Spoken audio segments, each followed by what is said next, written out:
How to use the spray spinning sweeper with Samsung Bespoke Jet AI. Press the release button to detach the brush from the adjustable pipe. Attach the spray spinning sweeper to the pipe until it clicks into place. Soak the reusable wet pads in clean water, wring them out slightly, and attach them to the rotating pads of the spray spinning sweeper. To use disposable wet pads, first attach the attachable pad to the rotating pads, then secure the disposable wet pads.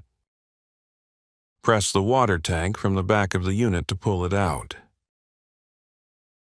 Turn the cap to the left to open it. Fill the water tank with clean water, then turn the cap to the right to close it securely. Insert the water tank back with the cap facing downward. Insert the front end first. After use, wash and dry the reusable wet pads thoroughly. Empty any remaining water from the water tank and dry it completely in the shade. Once the water tank is dry, reattach it before use.